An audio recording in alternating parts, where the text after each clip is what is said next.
नमस्कार, आप सभी का स्वागत है संवाद 365 में। आपके साथ मैं रेणु प्रीति।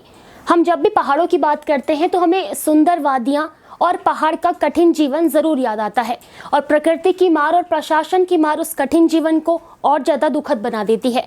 हमारी आज की खबर पौड़ी से है। हमारे संवाददाता भगवान सिंह उस गांव में पहुंचे हैं जहां एक परिवार विषम परिस्थितियों में रहने को मजबूर है, और जब आप ये रिपोर्ट देखेंगे तो आप भी शर्म के मारे अपना सिर जरूर पीटेंगे। दरअसल एक परिवार पिछले 2 सालों से टपकती छत, मवेशियों के बीच में, कीचड़ के बीच में रहने को मजबूर है, और ये रिपोर्ट सरकार और सरकार की योजनाओं पर तमाचा मारती है। इस रिपोर्ट को देखकर सरकार और नेताओं को भी जरूर शर्म आनी चाहिए। फैलेगी, इससे गाय की बदबू बहुत आती है गाय की, पर हमें रहना पड़ेगा यहाँ। अब क्या करिए, मम्मी पापा ने है ही नहीं, मम्मी है तो वो क्या कर पाएगी। हम खुद ही तैयारी करके खाते, मम्मी ने छोटे छोटे में पाले थे।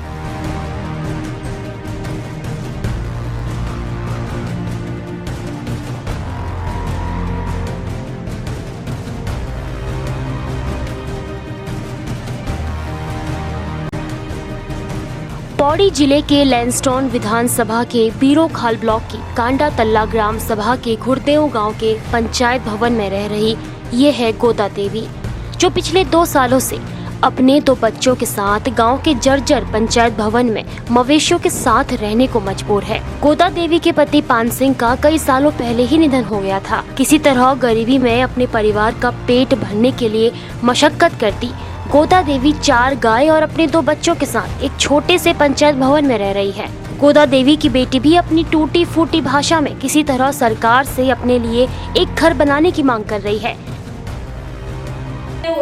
पर्दे लगाते तब सोते हैं, सांप के दर्द हो सकती है। ये भी देखो ऊपर कितना पानी टपक रहा है, इसके ऊपर जाके भी देख लो कितना दर्द हो रहा है पानी का बारिश से है।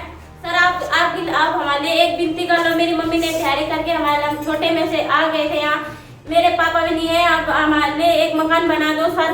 ये देख लो कितनी गाय बिक रखी है। अब ये नहीं होता तो हम कहाँ जाते। आप बोल सकते हैं सरकार कि हमारे लिए ये विनती करके हमारे लिए मकान चाहिए। बस ये आप लोग को दिख रहा है, ये बर्तन देखो मक्खी घुस रही है, देखो ऐसे ही खाना खाते हम।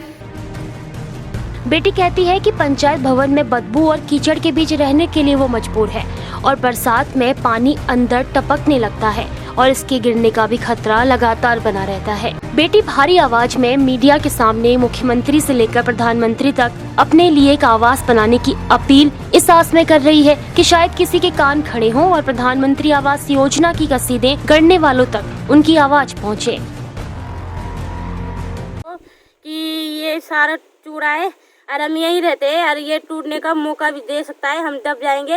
और जिला पंचायत के लिए हम हाथ जोड़ रहे हैं, और मोदी सरकार को भी हमारे मकान दिए। अब एक बेटी का हाथ जोड़ के हम विनती करते हैं कि जरा मकान चाहिए हमें, बस गरीबियों को तरह ध्यान दिए। मुख्यमंत्री के लिए हम बोलेंगे आपका शुक्रिया जो हमारे लिए मकान करेंगे, तो आपका बहुत बहुत धन्यवाद। आप हमारे लिए मकान जरूर किए मुख्यमंत्री जी। गोदा देवी का मामला सोशल मीडिया के जरिए सामने आया था।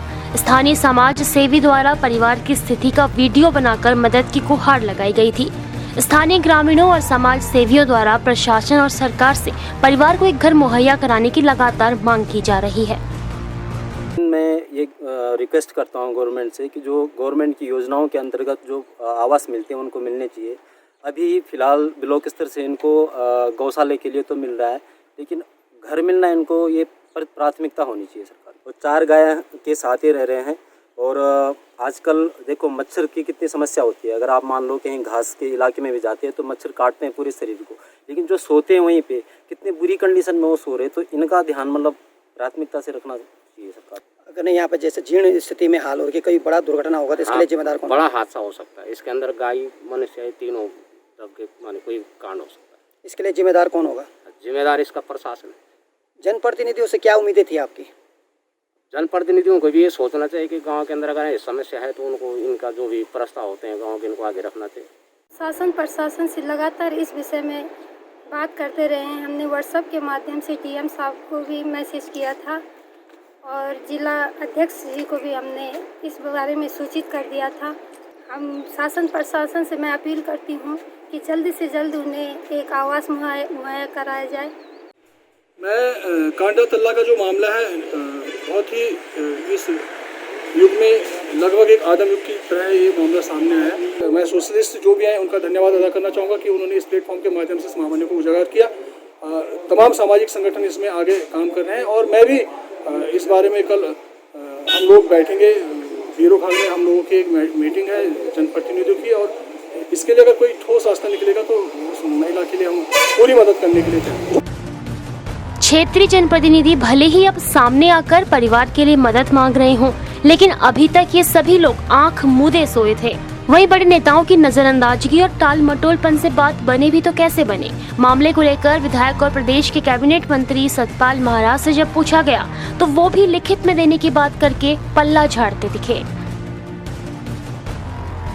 कार्रवाई करूंगा, मुझे लिख के दीजिए, मैं कार्रवाई करूंगा। मैं कार्रवाई करूंगा, मुझे लिख के दीजिए, मैं कार्रवाई करूंगा। मैं कार्रवाई करूंगा, मुझे लिख के दीजिए, मैं कार्रवाई करूंगा। प्रदेश के पहाड़ी क्षेत्रों में गोदा देवी जैसे कई परिवार सरकारी सुविधाओं से महरूम हैं। ऐसे में तबेले में मवेशियों के साथ रहने को मजबूर ये परिवार सरकार से कह रहा है कि हमें एक घर दिला दीजिए और हम आपका एहसान जिंदगी भर नहीं भूलेंगे। जबकि गरीब जनता को इस तरह की सुविधाएं पहुंचाना तो सरकार की जिम्मेदारी है, इसमें एहसान शब्द का क्या काम। संवाद 365 के लिए पौड़ी से भगवान सिंह की रिपोर्ट। फिलहाल के लिए इतना ही। संवाद 365 आप देखते रहिए। YouTube के माध्यम से देख रहे हैं तो चैनल को सब्सक्राइब जरूर कीजिए और हम आपसे अपील करते हैं कि इस परिवार की मदद भी जरूर कीजिएगा। नमस्कार।